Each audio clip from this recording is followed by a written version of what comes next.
Eh, Hak angket ini kalau mau dilakukan angket kan mestinya menyeluruh, ya. Bukan hanya angket pilpres saja, angket pileg pun harus dilakukan juga, ya.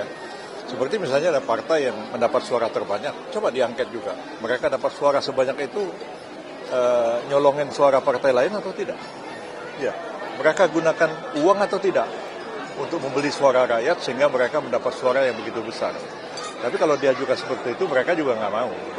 Oke, kembali lagi bersama saya di Movila ya. Kali ini saya ada informasi terbaru di mana Ketua Tim Hukum Prabowo Gibran, Prof. Yusril Mahendra itu buka suara terkait gugatan sengketa hasil Pilpres 2024 oleh tim Anies Baswedan dan Muhaimin Iskandar dan juga Ganjar Mahfud MD. Di mana Prof. Yusril itu menilai gugatan yang diajukan kubu rival itu bukannya berhadapan dengan KPU melainkan melawan putusan Mahkamah Konstitusi.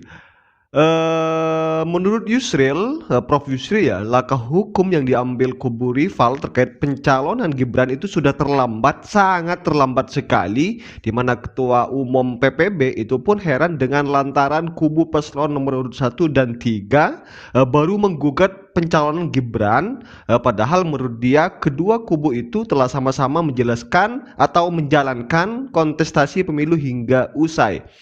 Saya punya videonya ya. Mari kita simak bersama seperti apa penjelasan Prof. Yusril terkait dengan beberapa laporan atau tudingan yang dilakukan oleh paslon nomor urut 1 dan 3 untuk menggagalkan hasil Pilpres 2024. Mari kita simak bersama seperti apa penjelasan daripada Prof. Yusril tersebut. Tidak setuju dengan hasilnya bagaimana, Prof? Iya, ini dari apa yang berkembang dari permohonan yang kami baca sekarang ini, walaupun itu bukan merupakan satu salinan resmi dari permohonan yang sampai ke Mahkamah Konstitusi, kami dapat menyimak bahwa salah satu pemohon menghendaki supaya Pak Prabowo dan Pak Gibran itu didiskualifikasi dan kemudian dilakukan pemilihan ulang presiden hanya diikuti oleh dua pasangan, yaitu oleh Pak Ganjar dan Pak Ganjar dan Pak Mahfud dan Pak Anies, Pak Muhaimin. Sementara Pak Prabowo dan Pak Gibrannya tidak boleh ikut. Yang kedua menghendaki supaya Pak Gibrannya aja yang didiskualifikasi, tapi Pak Prabowo-nya dipersilahkan untuk mencari pasangan baru. Lalu kemudian diadakan pilpres ulang 3 pasangan calon seperti yang telah terjadi belum lama ini. Ya, mau mohon boleh-boleh aja, dan kami juga tentu akan memberikan satu jawaban, tanggapan atas permohonan ini, dan saya kira Mahkamah Konstitusi juga akan menilai argumentasi permohonan, bukti-bukti yang disampaikan, apakah akan mengabulkan atau menolak permohonan dari kedua pemohon ini. Kalau dari 02 sendiri, apakah tetap optimis begitu bahwa nanti MK tidak akan meloloskan ataupun tidak akan saat sidang dari gugatan tersebut? Tentu MK kan harus menimbang-nimbang semua fakta, semua argumen yang diungkapkan di persidangan Mahkamah Konstitusi, baik itu yang dikemukakan oleh kedua pemohon, para saksi dan ahli, para pihak yang memberikan keterangan, maupun juga dari pihak terkait yang berkepentingan langsung dalam perkara ini. Dan sementara ini sih kami berkeyakinan bahwa apa yang dimohon itu sulit sekali untuk dikabulkan oleh Mahkamah Konstitusi, ya. Oleh karena fakta yang tidak dapat dibantah adalah bahwa selama ini kedua pasangan calon itu tidak pernah mempersoalkan keabsahan dari Pak Prabowo dan Pak Gibran itu sebagai pasangan calon, dan rakyat menjadi saksi ketika semua mereka 3 paslon itu melakukan debat capres dan debat cawapres, ya, dan tidak ada mempersoalkan bahwa ini tidak sah, ini tidak qualified, ya. Tapi sesudah kalah, lalu kemudian minta dikualifikasi. Jadi orang melihat ini sebagai satu sikap yang inkonsisten. Kalau memang tidak sah, tidak qualified, ya ngapain ikut debat capres segala? Gitu. Tapi setelah kalah baru mengatakan ini tidak qualified, ya. Dan betul. Padahal jauh menyangkut kualifikasi calon itu kan bukan kewenangannya Mahkamah Konstitusi untuk menilai, ya. Itu adalah sebenarnya kewenangannya Bawaslu dan kewenangan dari Pengadilan Tinggi Tata Usaha Negara untuk memutuskan hal itu. MK itu semata-mata akan mengadili sengketa hasil. Bahwa diambil contoh-contoh beberapa dari pilkada, jadi mana pernah MK itu mendiskualifikasi calon dalam pilkada, kita memang mengatakan ya itu terjadi, tapi sesuatu yang sebenarnya sangat extraordinary, satu yang luar biasa. Seperti contohnya misalnya kasus Bovendigul ya, yang pada waktu itu sudah diputuskan oleh Bawaslu salah satu pasangan tidak boleh maju karena masih memenuhi syarat sebab masih belum 5 tahun ya menjalani bebas dari menjalani tindak pidana, tapi KPU-nya jalan terus. Bahkan ada putusan pengadilan tinggi jalan terus KPU-nya. Nah, sampai ke MK kemudian mengambil keputusan mendiskualifikasi calon yang bersangkutan. Jadi itu sebenarnya sesuatu keadaan yang luar biasa. Dan itu tidak terjadi pada Pak Gibran sepanjang pencalonan beliau sebagai calon wakil presiden. Dan putusan MK nomor 90 yang membolehkan Pak Gibran itu maju sebagai pasangan calon presiden bersama Pak Prabowo, itu kan sudah berapa kali juga diuji di Mahkamah Konstitusi dan 2 kali ditolak oleh Mahkamah Konstitusi. Jadi pencalonnya itu tetap sah ya.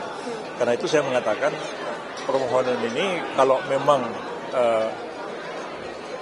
ingin supaya mendiskualifikasi Pak Gibran, itu sebenarnya para pemohon itu berhadapan dengan Mahkamah Konstitusi, bukan berhadapan dengan KPU sebagai termohon maupun berhadapan dengan kami sebagai pihak terkait. Karena pencalonan Pak Gibran itu didasarkan atas putusan Mahkamah Konstitusi. Jadi kalau mau didiskualifikasi, itu sebenarnya mereka berhadapan dengan MK, itu yang saya katakan.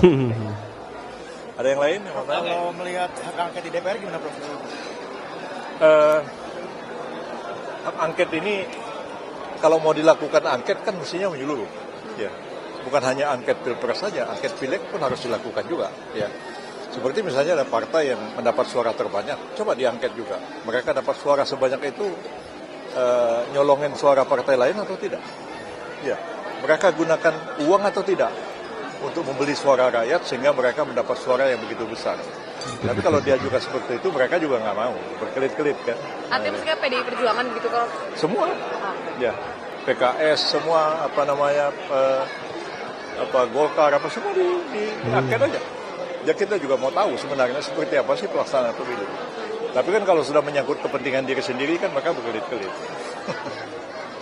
Seperti itu. Thank you, Prof. Oke ya.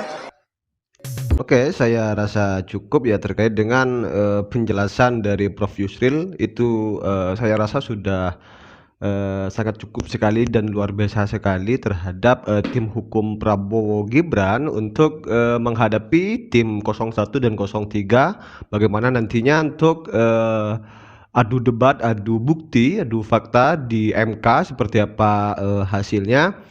Tapi yang jelas untuk persoalan hak angket itu Prof Yusril itu sudah menyatakan bahwa sangat sulit sekali untuk dilakukan oleh 01 dan 03 karena kenapa? Mengingat ketika melakukan hak angket itu hampir nantinya efeknya menyeluruh.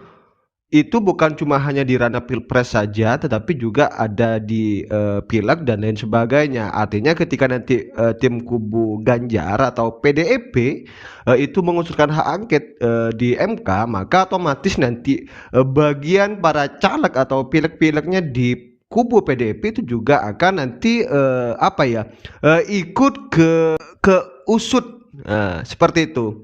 Jadi juga ini harus hati-hati untuk bagi para calon, bagi para partai dari 01 dan 03 untuk mengusulkan hak angket juga.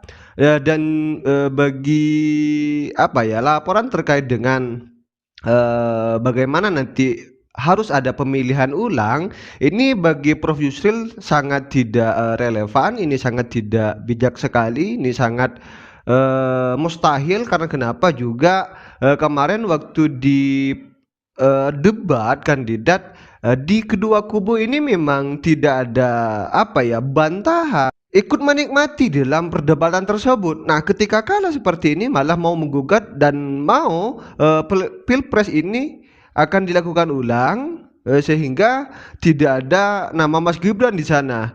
Ya, seperti apa komentar kalian terkait dengan bagaimana statement daripada Prof Yusril menyikapi hal tersebut? Mari kita nilai sendiri dan tulis di kolom komentar seperti apa komentar kalian, dan salam demokrasi.